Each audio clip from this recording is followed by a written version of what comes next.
Tropical Typhoon, Chairman TV. Weather update. Helping homeless people. Please subscribe.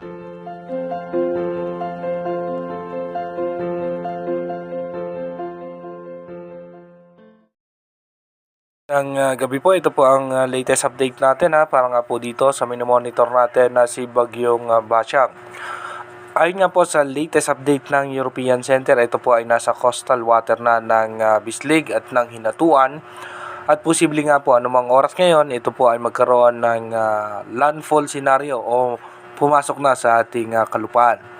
Tinataglay pa rin po nito yung lakas na hangin na abot ng 75 km per hour malapit sa gitna at may pagbugso pa po yan na aabot na hanggang 90 km per hour.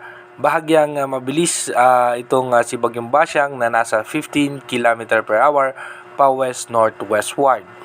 At sa ngayon nga po, apektado na nga po niyan ang malaking bahagi ng Visayas at ng Mindanao.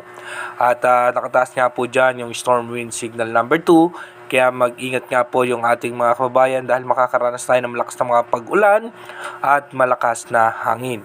At abot na rin po yung ilang bahagi ng Bicol Region at may mga pabugso-bugso na ng hangin at mga biglaang pagbuhos na mahina at katamtamang pag-ulan sa ilang bahagi ng Palawan.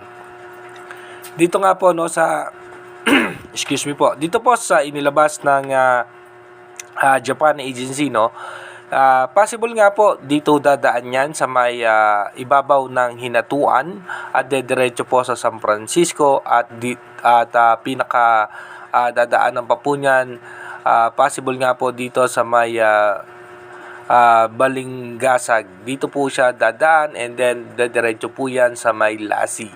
Pero dito naman po sa ating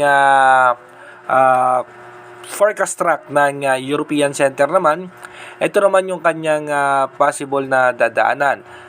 Dito po siya posibleng dumaan sa pagitan ng Hinatuan at ng Bislig at dadaan po yan sa ibabaw ng Loreto, ng Damayon, Malaybalay at dito nga po sa may Impasugong. Diyan po siya dediretso at ang pinaka-exit point po niya na dito nga po sa may parte ng Iligan at dadaanan din po niyan itong parte ng Cagayan de Oro at posible nga po may mga malalakas na hangin at pag-ulan na rin po dito nga po sa parte ng Talakag, Cagayan de Oro, sa may Patak, sa may San Vicente, Balit, San Francisco, Hinatuan, sa Loreto, Damayon at asahan na rin po natin yung masungit na panahon dito nga sa Lingig, Trento, sa Moncayo, Katael, Laak, Compostela at asahan na rin po natin dito sa Bangga, Talingud at Tagum. Masungit na rin po ang lagay ng panahon dyan. Dito naman po sa ating advanced weather forecasts ng European Center, so expected nga po natin by tomorrow ng alas 8 ng umaga, expected natin nasa coastal water na nga po yan ng Cagayan de Oro at papalabas na po yan ng kalupaan. At pagdating naman po ng February 7, expected naman po natin nasa parte na po yan ng Sulusi o dito nga po sa may coastal water na nga po ng western section ng Visayas. At pagdating naman po ng February 8, asahan po natin andito na po yan sa northern portion ng Palawan at pagdating naman po ng February 9, ito po ay dahan-dahan ng malulusaw dahil nga po sa paglakas ng ating northeast monsoon. Pagdating naman po ng February 10 hanggang February 11, expected po natin magiging maulan pa rin ang eastern section ng Visayas at ilang bahagi ng Mindanao.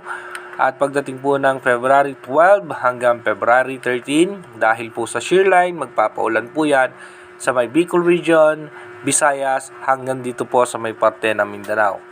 By February 14 hanggang February 15, expected pa rin po natin na mataas ang tsansa ng pagulan sa parte ng Bicol Region, Eastern Visayas, at sa Eastern section ng Mindanao.